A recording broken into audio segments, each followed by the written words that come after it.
फिर एक खत्री था, रली खत्री, तो उसकी जान बचाने की खातिर इन्होंने अपनी जान दे दी थी। आप पूछो जैसे शादी के लिए या क्या महत्व है वो बता देता हूँ। हाँ बता दिए। एक बार फिर मशीन छोड़नी पड़ेगी। ये बाबा जी के है सीरम।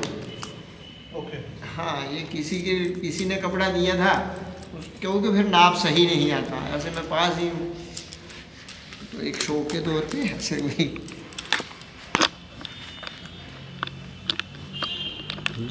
लाइट ठीक है। हाँ लाइट ठीक है। अब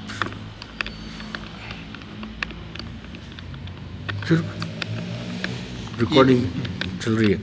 जो बाबा अम्बो जी हैं ये समस्त खजूरिया बिरादरी के कुल देवता हैं और यहाँ बड़े दूर दूर से लोग बाबा जी के आगे मन्नत मांगने आते हैं और जो भी श्रद्धा भाव से मन्नत मांगता है उसकी हर मन्नत यहाँ पूरी होती है। बाबा जी जो थे वो हम राजा ध्रुवदेव 1703 ईस्वी में उनके कुल पुरोहित थे। इन्होंने एक रली खत्री था, उसकी जान बचाने की खातिर खुद की जान दी थी। ज़्यादा लंबा नहीं हाँ, फिर ऐसे फिर कहानी बतानी है, फिर मैं पूरी बता दूँगा। बता दीजिए। जैसे आप ये मंदिर कब हुआ था, एस्टैब्लिश कब हुआ था, किस साल में हुआ था ये एस्टैब्लिश? 1703 में। 1703। हाँ, तब तो एक्चुअली इसको बोला जाता था बाबा अम्बो की देरी। देरी मीन्स के एक ही आदमी बीच में आता था, दूसरा नहीं आ पाता था। ओके जी। फिर उसके बाद जो था ये फिर थोड़ा और बड़ा हुआ, तो जैसे 3-4 आदमियों के लिए। फिर उसके बाद हमने इसको बनाया 86 में बना ये, उसमें था 9x9 का। 9x9 का। हाँ, मतलब उसमें उस हिसाब से सबसे अच्छा था। फिर उसके बाद में ये कम हो गया। फिर हमने ये जो बाबा जी वाला जो जगह है उतनी सी स्ट्रक्चर, इसमें किले की दीवार अभी भी है। अच्छा जी। मतलब एक एविडेंस है कि लोग कहते हैं ना, एक कईयों के तो होता है कि जैसे दंत कथाओं पर आधारित है कि हाँ ऐसा हुआ था। हमारा वो नहीं है, वो खुद मैंने देखा हुआ है। एक 37 साल तो हमें भी हो गए यहाँ पूजा करते जी। तो ये है। तो यहाँ भी जैसे लड़का हमारे पहला होगा तो उसका धोती गढ़वा जो है वो बाबा जी के खुशी के लिए चढ़ाया जाता है। और नई बहू आएगी तो उसके लिए जो बाबा जी के इधर अरकादे बोलते हैं हमारी भाषा में, तो वो भी फिराए जाते हैं, तभी वो फिर अंदर आ पाएगी। तो बाबा जी को फिर उसकी जब शादी हो तो एक धोती गढ़वा, एक सूट, एक बुआ रानी की चुन्नी। बुआ रानी हो गई बाबा जी की बेटी, अच्छा जी। उनको चढ़ाया जाता है। ये मतलब हमारे एक सिंपल से हाँ, जो बच्चे के मुंडन होते हैं वो भी इसी स्थान पे ही होते हैं। हाँ जी, मेरे भी इधर ही हुए हैं। हाँ हाँ, मेरे सभी भी के। इधर चीतू के साथ। नहीं, एक दो क्या हुआ है, अब कोई 25 साल बाद आया तो मुझे कहते पंडित जी खजूरियों का मंदिर कहाँ है? मैं यही तो है। कहते नहीं ये तो है ही नहीं। वो वही आप वाली बात आ गई, 25 साल पीछे चला जाओ तो एक बरांडा होता था, वो भी आधा ऊंचा आधा नीचा। तो माने ही ना, कहता नहीं हमारे फिर मुट्ठी में होंगे। वहाँ चला गया, फिर 2 घंटे बाद घूम के फिर से वहाँ आया। फिर मेरे पिताजी थे तब, तो उनकी फ़ोटो खिंचाई। जो आप कह रहे हैं ना पंडित त्रिलोचन, तो उनका बड़ा हाथ है। अगर हम यहाँ पे हैं ना तो उन्होंने ही पहले 3 महीने जितना राशन, मतलब इधर तो आता ही कोई नहीं था, 300 रुपये महीना तो हमारी तनख्वाह थी। जी। फिर उन्होंने ही 3 महीने जितना भी जैसे दाल चावल आटा जो भी था वो सारा वही लेके जाते थे। फिर एक वो हैं, एक आपके ही हैं वो जिनका भट्ठा है, विजय खजूरिया जी। हाँ जी। एक उनका बड़ा योगदान। अभी तो चलो बाबा जी फादर भी आते हैं, मिस्टर सुनील शर्मा, पुलिस में। SSP। आई हाँ, वो बाद में बने ना। जी, जी, जब जी। हम आए थे तब हाँ, उन्होंने, तब जब SSP हमारी सिस्टर की हुई थी तो सबसे ज़्यादा हेल्प उन्हीं ने की। जी। आपके घर तो मैं जाता भी था, जैसे दूसरे हैं जो कर्नल साहब। हाँ जी। हाँ जी। हाँ जी। नवीश का तो मैंने जब शप भी किया था। अच्छा जी। Sit down, let's hear the story, man.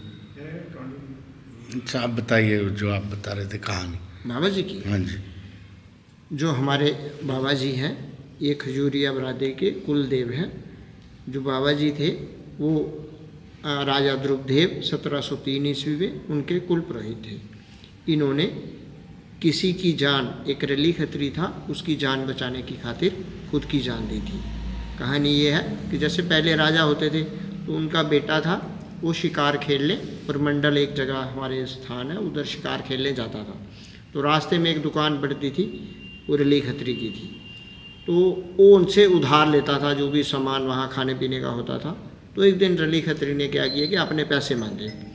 तो जो राजा का बेटा था उसने कहा कि जब मैं राजा बन जाऊँगा तब आप पैसे मांग पाओगे मेरे से। तब लोग सच्चे थे, उन्होंने मांगा कि नहीं, मैंने अपने पैसे तो लेने ही हैं। तो राजा ने क्या, वो युवराज ने क्या किया कि वो आके अपनी बीवी के गहने थोड़े बेचे, वो उसको रली खत्री का जो हिसाब था वो चुकता कर दिया। थोड़ी देर बाद वो राजा बन गया। जैसे ही राजा बना तो राजा के सैनिकों ने उस खत्री को जम्मू में देखा। तो जैसे ही देखा तो उन्होंने कहा कि नहीं, उन्होंने राजा को बताया। तो राजा ने कहा कि उसको तुरंत पकड़ के लाओ। तो जब पकड़ के ला रहे थे तो रास्ते में, तब जहाँ से ही पैदल रास्ता होता था, ये बाबा जी का आंगन था। तो आंगन में से जा रहे थे तो उससे पता था कि जो राजा है और किसी की बात नहीं मानता, वो बाबा जी की ही बात मानता है। तो वो अपना जो गमछा सबके पास होता था, तो उन्होंने अपने वहाँ आंगन में ही फेंका और बोला कि ये जो बाबा जी, आज से आप हमारे मित्र हुए, तो आप ही मेरी जान बचा सकते हो। इतनी देर में सैनिक पकड़ के ले गए। लेकिन जैसे सैनिक दरबार में पहुँचे तो उन्होंने राजा को सारी कहानी बताई कि बाबा जी के ये दरबार में ऐसे ऐसे इसने अपना गमछा फेंका। तो राजा समझ गया कि बाबा जी आ जाएंगे। तो इतनी देर हुआ क्या कि बाबा जी तभी में गए थे पूजा करने। जब घर पे आए तो माई जी ने उनको बताया कि ऐसे ऐसे कोई उसको सैनिक पकड़ के लेके जा रहे थे। तो वो पूरी जो व्याख्या थी उनको बताई वो। तो बाबा जी समझ गए कि वो राजा उनको फांसी दे देता था। तब राजा क्या, जो कहना नहीं मानेगा तो फांसी देनी है। बाबा जी ने अपनी एक कटार डाली और माई जी से बोला कि अगर तो राजा ने कहना मान लिया तो मैं वापस आ जाऊँगा, अगर वहाँ शोर पड़ गया तो समझ लेना कि राजा ने मेरा कहना नहीं माना, तो मैं अपने प्राण वहाँ ही त्याग दूँगा। तो बाबा जी चले गए। तो जैसे ही राजा ने देखा कि बाबा जी आ रहे हैं, वो राजा समझ गया। उसने क्या किया कि सैनिकों को तुरंत आदेश दिया कि इस खत्री जो है इसको छोड़ दो। लेकिन हुआ क्या कि उस खत्री को बोला कि आप जाते जाते बाबा जी के घर में बता देना कि मेरे को छोड़ दिया है, चिंता की कोई बात ना करें।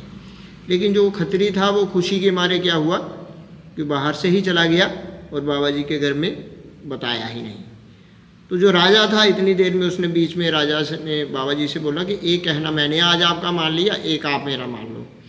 तो जो मतलब तब होता था उसको चौपट बोलते हैं, जैसे चेस आज के ज़माने में मान लो। तो वो बाबा जी से उसने आग्रह किया कि जो है वो खेल लेते हैं दो बाजी। तो खेलते खेलते समय ज़्यादा हो गया, बाबा जी को पता नहीं चला। इतनी देर में क्या हुआ कि वहाँ मंडी में कोई घोड़ा पागल हो गया, वो भागा। तो भागा ही इसी तरफ होगा, तो वहाँ शोर पकड़े गया कि पकड़ो पकड़ो पकड़ो। तो इधर माई जी ने सोचा कि राजा ने उनका कहना नहीं माना। तो उन्होंने जो ये स्थान है यहाँ ही अपनी चिता बनाई। और बाबा जी की बेटी थी जिसको बुआ रानी बोलते हैं, तो वो बुआ रानी भी को भी उस चिता पे रखा जो अपनी झोंपड़ी जिस पे वो रहते थे। वो वहाँ ही सती हो गए। उनको देख के बाबा जी का एक नौकर था जट, वो भी भाग के आया, वो भी उसमें ही उसने चिता में ही छलांग लगा दी। एक बाबा जी का कुत्ता था और एक नाग देवता थे, वो भी उसी की चिता में समा गए। जब ज़्यादा देर हो गई तो बाबा जी आए, तो उन्होंने अपने घर की तरफ से देखा कि वहाँ धुआं उठ रहा है, कैसा है। तो उन्होंने किसी से पूछा कि भाई मेरे घर में ये धुआं कैसा है। तो जो था उसने कहा कि आप जिंदा हो। उन्होंने कहा हाँ जी। तो उन्होंने कहा नहीं, बड़ा अनर्थ हो गया। तो आप, उन्होंने तो सोचा कि आपका कहना राजा ने माना, आपने प्राण त्याग दिए, वहाँ तो परिवार में तो कोई बचा नहीं।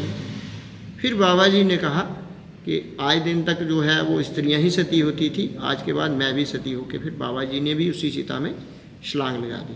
तो जैसे ही बाबा जी ने छलांग लगाई तो वो जो राजा था वो खाना खाने लगा, वो उसको अपने खाने में खून ही खून दिखाई दे। जब खून ही खून दिखाई दे तो उसने विद्वान को बुलाया कि ये क्यों दिखाई दे रहा है। उसने कहा जी आपसे कोई ब्रह्म हत्या हो गई।